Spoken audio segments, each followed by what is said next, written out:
연방수사국 FBI가 의사당 난입 사태를 벌인 시위대의 신원 확인을 위해 공개 수배에 나섰습니다. 최소 15가지 범죄 혐의가 적용될 것으로 보입니다.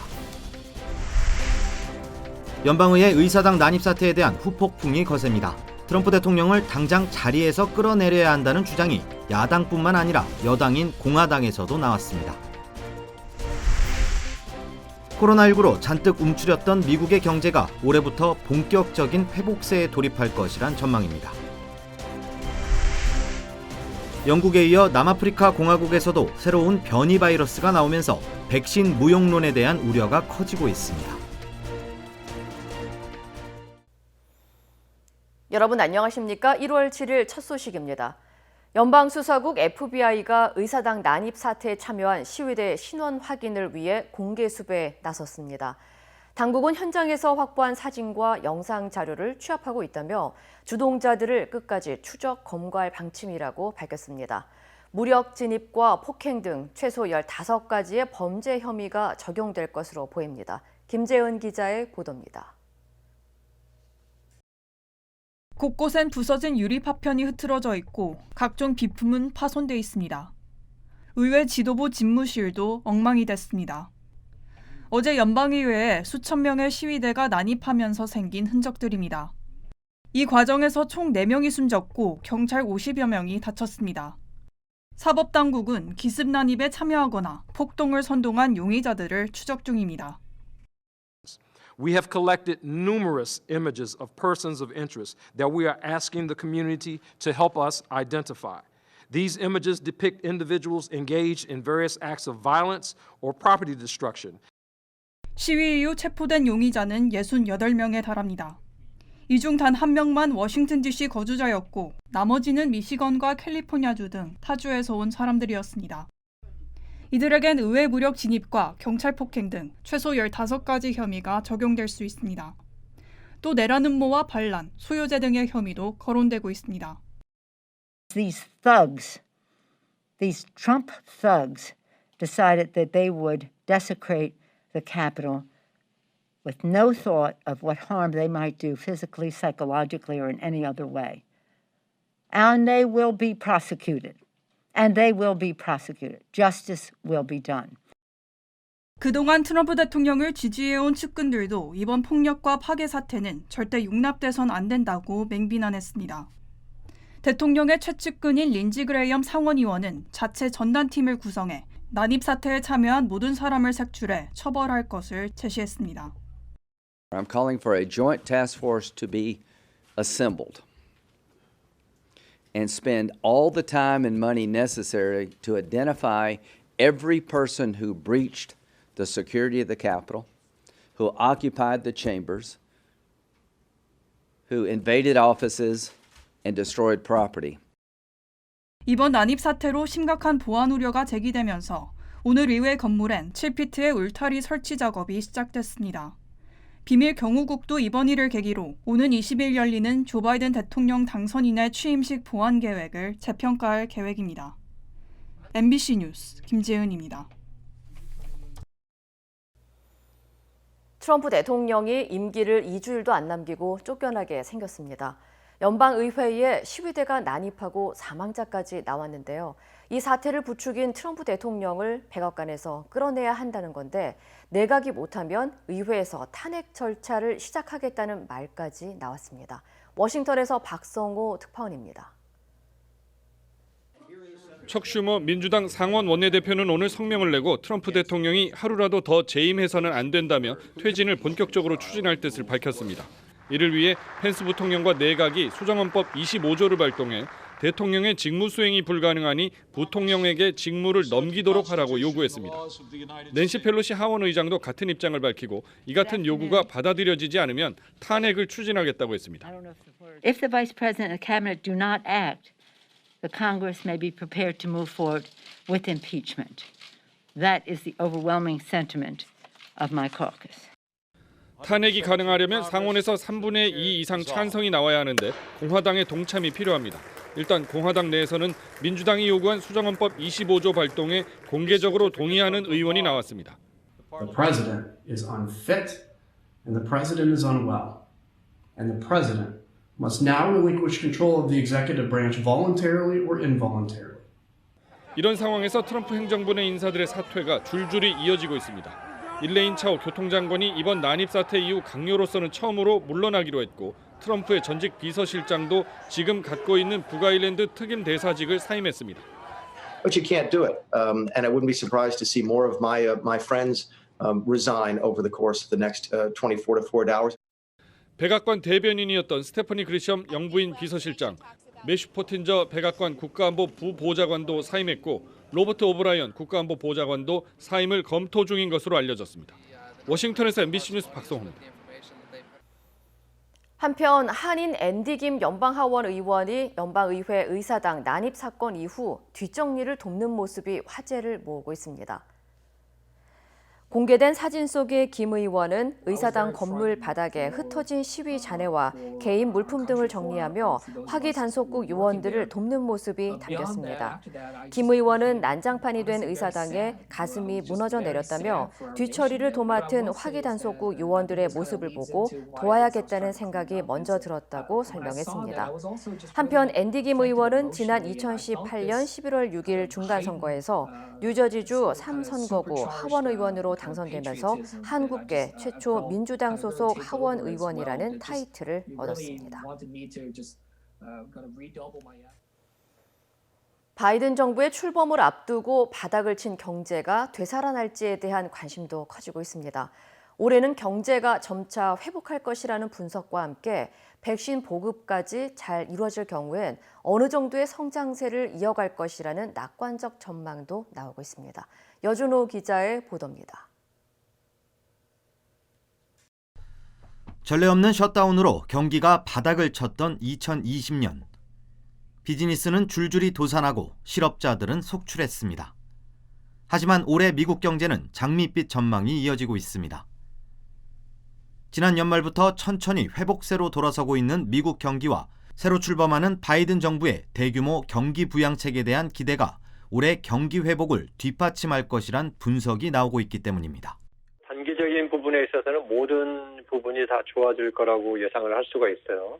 지금 현재 에너지 분야라든지 그다음에 원자재 분야, 그다음에 금융 분야 이런 데도 이번에 부양안이 이제 됐고 또 앞으로 바이든 행정부가 들어오면 또 부양안이 더 나올 가능성이 높아졌기 때문에 그동안에 좀 어려웠던 부분이라고 할 수 있는 이쪽 세 분야는 이제 점차 회복이 될 거라고 보고 있고요. 다만 코로나19 백신이 경기 회복에 변수가 될 수 있다는 지적도 나옵니다.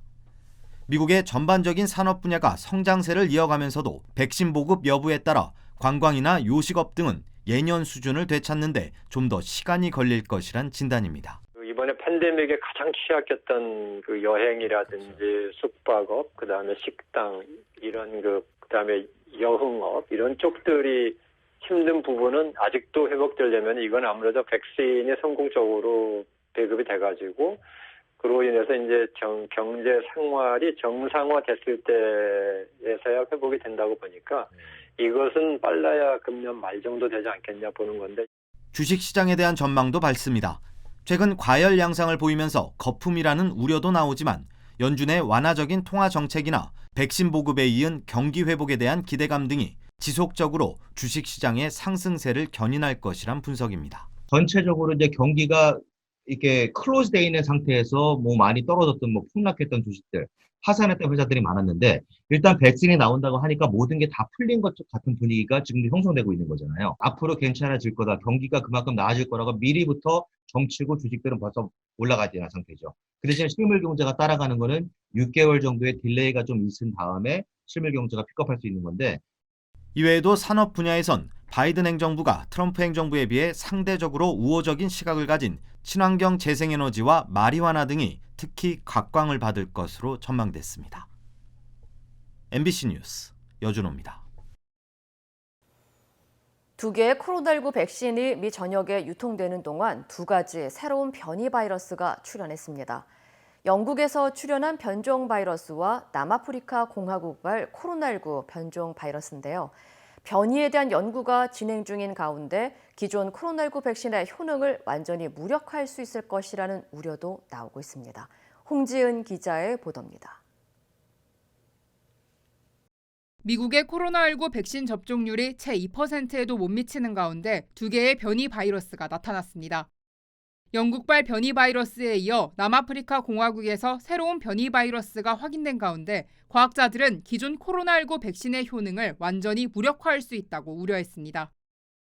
현재 개발된 백신이 영국발 변이에는 효과가 있는 것 같지만 남아공 변이에 관해서는 효과가 없을 수 있다는 분석도 나왔습니다.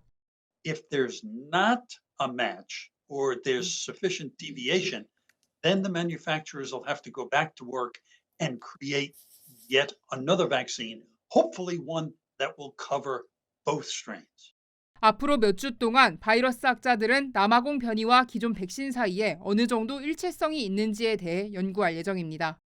아프리카 질병통제예방센터는 이 바이러스가 영국발 변이 등 기존 변이 바이러스보다 전파력이 더 강할 수 있다고 보고 있습니다. 지난달 중순 처음으로 남아공 변이가 보고된 이후 남아공에서 110만 명 이상이 감염됐고 3만 명 이상이 숨졌습니다. 미국에선 아직 남아공발 변이가 확인되진 않았지만 오늘 펜실베이니아와 코네티컷 그리고 텍사스주에서도 처음으로 영국발 변이 사례가 나오면서 코로나 변이가 확인된 곳은 8개 주로 늘었습니다. It's not a home run yet because we don't really have the kinds of drugs where you give it that can stop the virus in its tracks.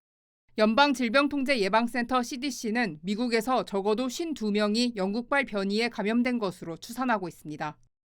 오늘 미국에서 코로나19로 인한 하루 사망자 수는 3,865명으로 집계됐으며 이는 팬데믹 이후 최고치입니다. CDC는 이번 달 말까지 코로나19로 인한 사망자가 43만 8천 명에 이를 것으로 예측했습니다. MBC 뉴스 홍지은입니다. 캘리포니아 고용개발국 EDD가 실업수당 청구 사기 색출을 위해 의심되는 수혜자들의 실업수당 지급을 일시 정지시켰습니다. EDD는 최근 코로나19로 실직한 근로자들의 실업수당 청구에 대한 조사를 실시한 결과 사기가 의심되는 청구가 350만 건에 달했다고 밝혔습니다. 이 중 200만 건은 이미 거부 처분됐고 140만 건은 신분 확인 절차가 시행될 때까지 실업수당 지급이 정지됩니다. 앞서 뱅크 오브 아메리카는 지난달 자체 시스템 점검 결과 사기 실업수당 청구 계좌만 34만 5천 개나 된다며 총 청구액이 20억 달러로 추산된다고 보고한 바 있습니다. LA 지역에서도 영안실 부족 사태가 벌어지면서 주 방위군과 냉동차가 동원됐습니다. 캘리포니아 주정부는 최근 LA 지역에 코로나19로 인한 사망자 수가 급증하면서 시신을 보관할 장소가 부족해지자 이를 해결하기 위해 냉동차를 투입시켰습니다. 또 주 방위군이 카운티 검시소와 병원에서 옮겨진 시신들을 옮기는 작업을 돕고 있는 것으로 알려졌습니다. 장례식장 운영자들은 장례식장마저 포화 상태에 이르러 시신을 더 이상 받지 못하는 사태가 벌어지고 있다고 전했습니다. 제니산 LA 카운티 슈퍼바이저는 해군 병원선인 USNS 머시호를 남가주로 귀환할 것을 요청했지만 주정부는 정비 중이라 사용이 불가하다며 대신 연방 의료진 500명을 추가로 요청하고 있다고 밝혔습니다. 한편 LA 카운티에서는 지난주 매일 평균 183명의 사망자가 보고됐고 12월 30일 이후 1,600명이 숨졌습니다. 미국의 코로나19 사망자 수가 또 최고치를 기록하는 등 악화일로를 걷고 있습니다. 존스홉킨스 대학은 어제 미국 내 코로나19 사망자 수는 3,865명이라고 밝혔습니다. 이는 지난 5일 3,775명이었던 최고 기록을 하루 만에 갈아치운 것입니다. 코로나로 입원한 환자 수 역시 13만 2,476명으로 집계돼 역대 최대치를 기록했습니다. 신규 감염자 수 역시 역대 두 번째로 많은 25만 3,145명으로 집계됐습니다. 미 전역에서 코로나19 사태가 진정 기미를 보이지 않으면서 올 여름까지 일부 크루즈선 운항이 중단됩니다. 앞서 코로나19에 노출됐던 프린세스 크루즈사는 코로나19의 지속 확산으로 인해 운항 중단 기간을 오는 5월 14일까지 연장한다고 밝혔습니다. 프린세스 크루즈는 해당 일정 중단으로 인해 예약이 취소되는 승객에 대해서는 향후 예약을 위한 바우처를 지급할 계획입니다. 이외에도 카니발 크루즈와 홀랜드 아메리카 크루즈도 북미 지역 운항 중단 결정을 각각 오는 3월과 4월로 연장했습니다. 한편 지난해 LA 항구로 이동할 예정이었던 크루즈 70%가 팬데믹으로 인해 취소되면서 LA 관광 산업이 무려 1억 달러에 달하는 손실을 본 것으로 추산됐습니다. 코로나19 감염 이후 청각 손상을 겪는 환자가 늘고 있는 것으로 나타났습니다. 국제청각저널에 따르면 지난해 여름부터 전 세계적으로 소수의 청력 손실 사례가 보고되고 있습니다. 뉴저지주의 해케센 대학병원 코로나19 회복실 관계자는 흔하진 않지만 일부 코로나 환자는 청각 상실 증세를 호소했다며 코로나19 부작용 중 청력 손실이 간과되고 있다고 지적했습니다. 영국 의료진들은 바이러스가 뇌세포로 들어가 세포 사망을 일으켜 청각을 손상시켰을 가능성이 있다고 설명했습니다. 대표적인 코로나19 부작용은 미각과 후각 상실, 심혈관 질환, 피로감 등으로 알려졌으며 이외에도 뇌 손상 가능성도 제기되고 있습니다. 한인 유학생을 살해했다는 누명을 쓰고 무려 28년 동안 옥살이를 했던 한 남성이 배상금으로 980만 달러를 받게 됐습니다. 필라델피아 시정부는 지난 1991년 한인 유학생 정 씨를 살해했다는 누명을 쓰고 28년 동안 교도소에 수감돼 있던 49세 체스터 홀먼에게 980만 달러를 배상하기로 합의했다고 밝혔습니다. 사건 당시 21살이었던 체스터 홀먼은 어학원에 다니던 정 씨를 총격 살해한 혐의로 무기징역을 선고받았지만 지속적인 무고를 주장해 경찰이 재수사에 돌입한 결과 재판 당시 증인들이 검찰과 경찰의 압박으로 거짓 증언을 한 것이 탄로나 지난해 무죄로 풀려났습니다. 체스터 홀먼은 잃어버린 자신의 삶은 어떤 보상으로도 되돌릴 수 없지만 이제는 과거를 잊고 가족과 함께 새 삶을 시작할 것이라고 전했습니다.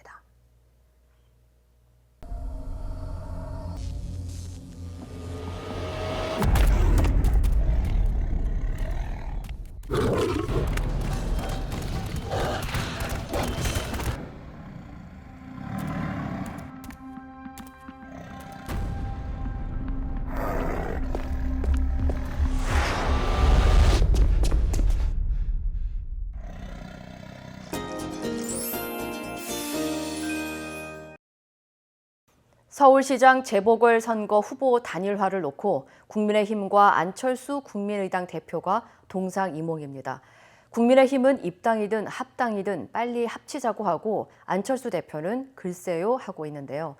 급기야 오세훈 전 서울시장이 안철수 대표가 국민의힘에 입당 안 하면 자신이 출마할 수밖에 없다는 초유의 조건부 출마를 선언했습니다. 이호찬 기자입니다. 오세훈 전 서울시장이 어제 긴급 기자회견을 열고 이례적인 조건부 출마 선언을 내놨습니다. 국민의당 안철수 대표가 국민의힘에 들어오면 출마하지 않고 안 들어오면 자신이 출마하겠다는 겁니다. 입당이나 합당이 이루어지지 않는다면 저는 출마의 길을 택할 수밖에 없습니다.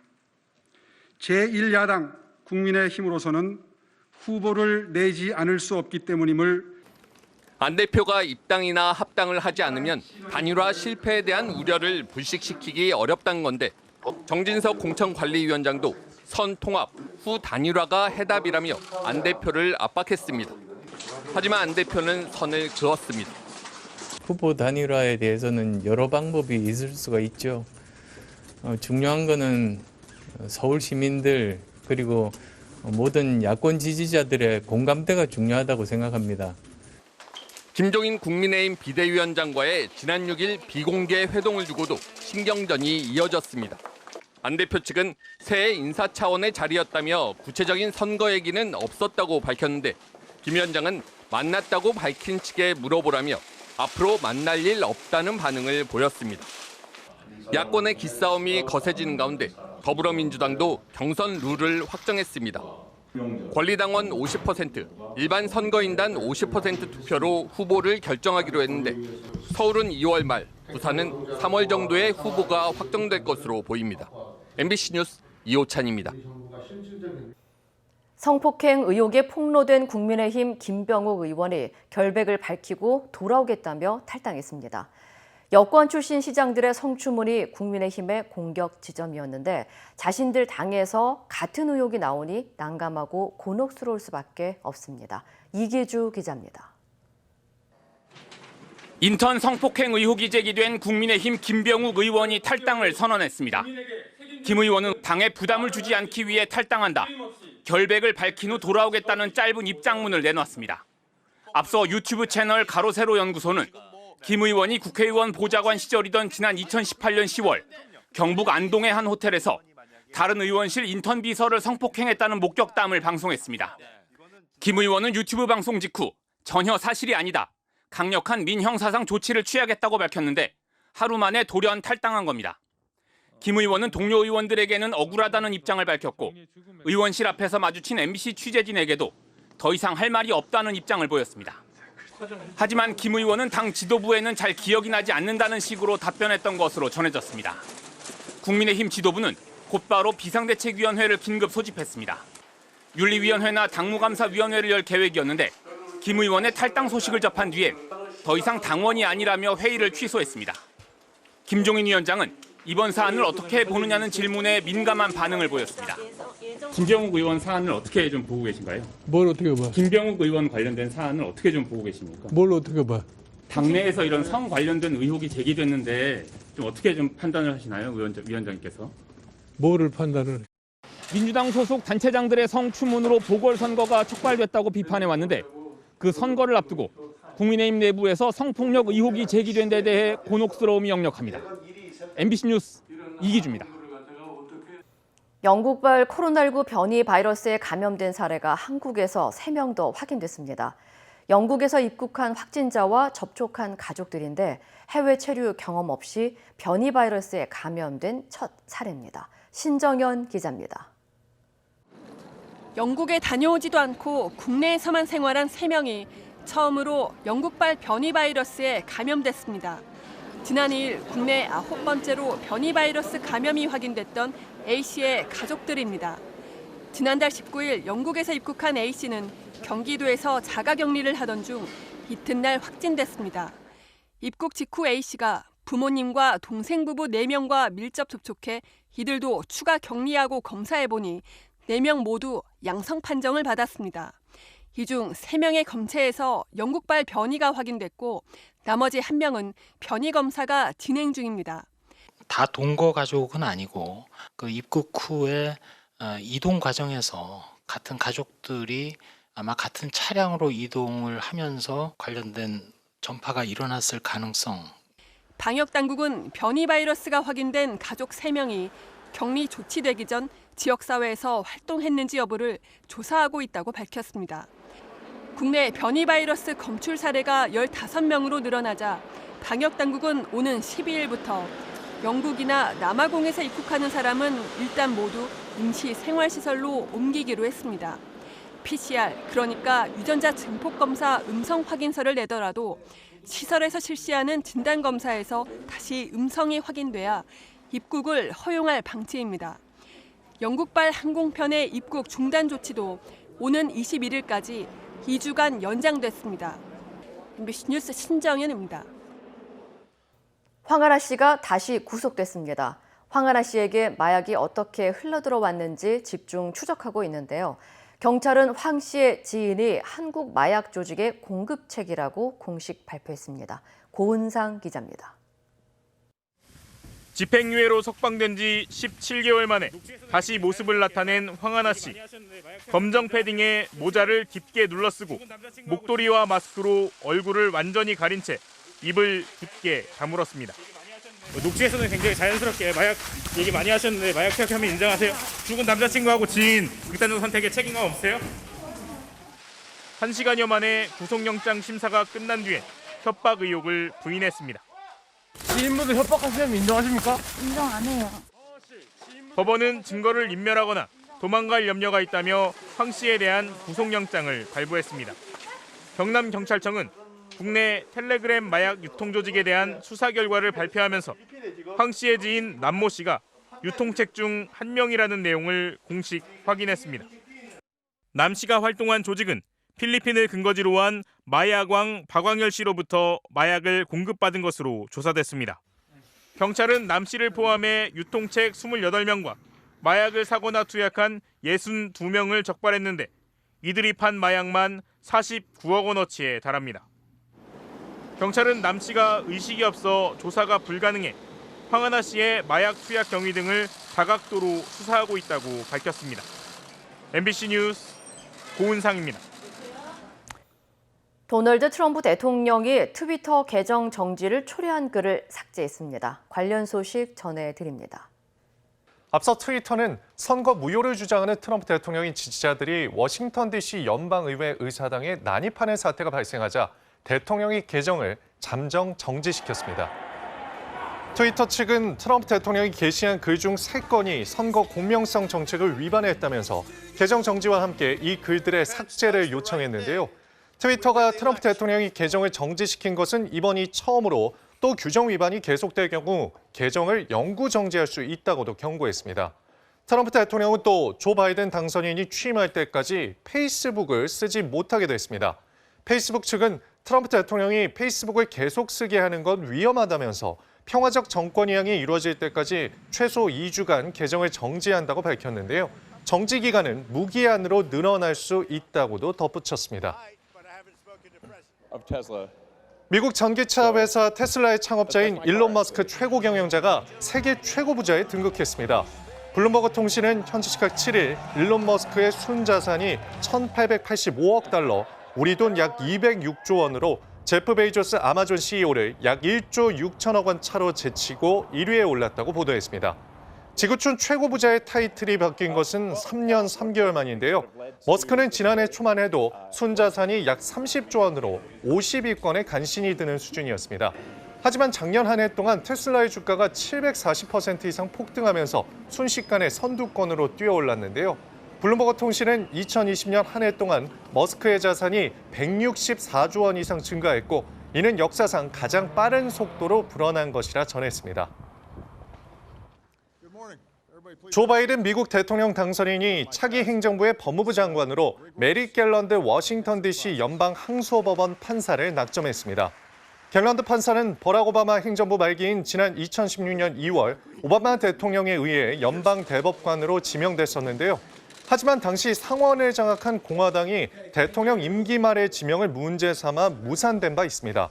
시카고 출신의 갤런드 판사는 진보 진영의 대표적 법관으로 바이든 당선인 인수위원회는 법무부가 독립성과 진실성이 기둥임을 재확인하려는 의지를 반영한 것이라면서 갤런드 판사를 낙점했다고 밝혔습니다. 이라크 법원이 퇴임을 앞둔 트럼프 미국 대통령에게 체포영장을 발부했습니다. 지난해 1월 미군이 이라크에서 거셈 솔레이마니 이란 혁명수비대 사령관을 사살한 것과 관련해 작전을 지시한 트럼프 대통령에게 체포영장을 발부한 건데요. 이라크 법원이 적용한 혐의는 계획적 살인인데 이라크 형법은 모든 계획적 살인에 대해 사형을 선고하도록 하고 있습니다. 이 시각 세계였습니다.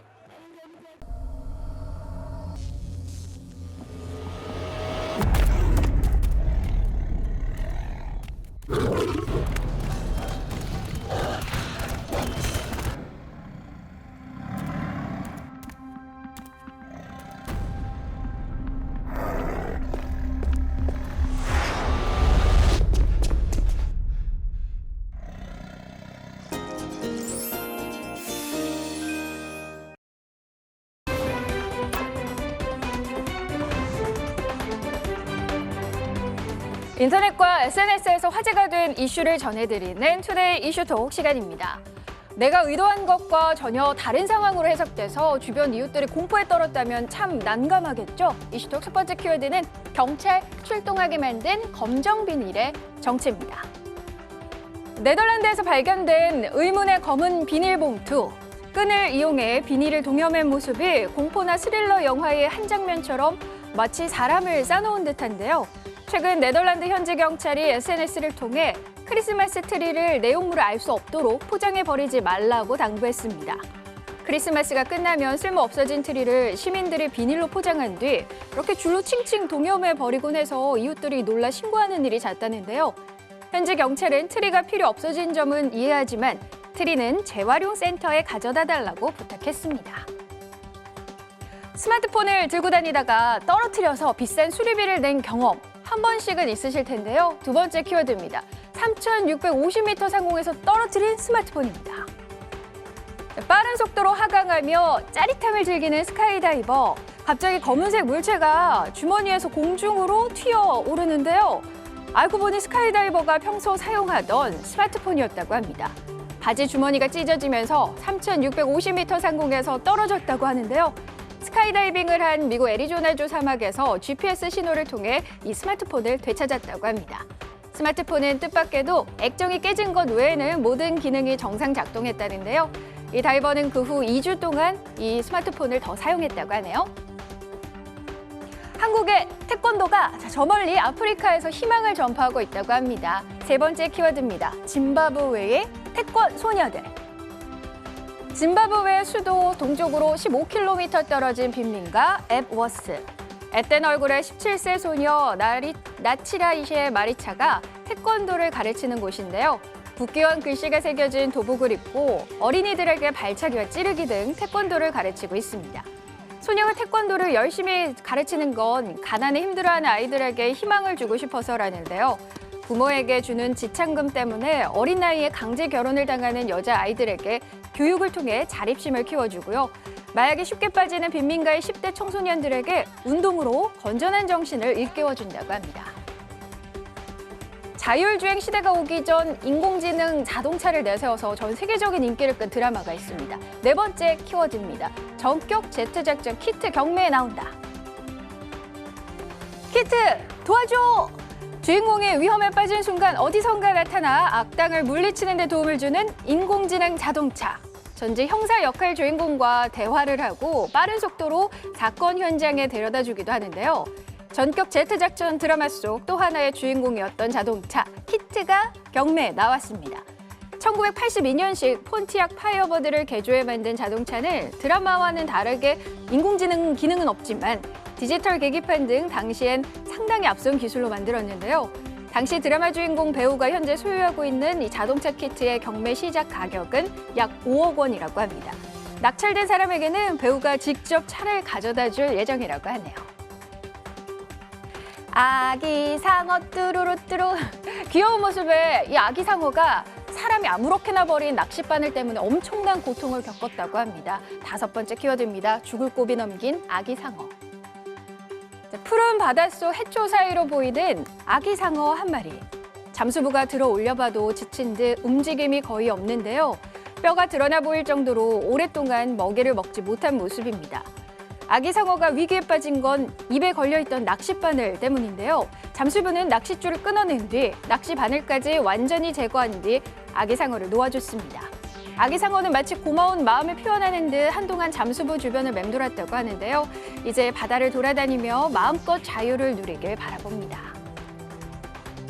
자동차 폐타이어는 재활용하기가 쉽지 않아서 흉물로 방치되곤 하는데요. 마지막 키워드입니다. 멍멍냐옹 좋아요. 타이어 침대. 개들이 마치 자기 집인 듯 타이어 속에 들어가 자리를 잡고 있습니다. 금방이라도 스르르 잠이 들 것만 같은 편안한 모습인데요. 타이어 안에는 포근함을 더해줄 포대자루도 깔려 있습니다. 인도의 수의학과 학생인 비브와 토마를 향해 만든 타이어 침대인데요. 추운 날씨에 집 없이 돌아다니는 개들을 걱정하다 SNS에서 아이디어를 얻어서 폐타이어로 이렇게 침대를 완성했다고 합니다. 지금까지 100여 마리의 유기견과 유기묘에게 타이어 침대를 만들어줬다고 하는데요. 각자의 안타까운 사연을 가진 동물들이 더 따뜻한 겨울을 날 수 있겠죠? 투데이 이슈 톡이었습니다.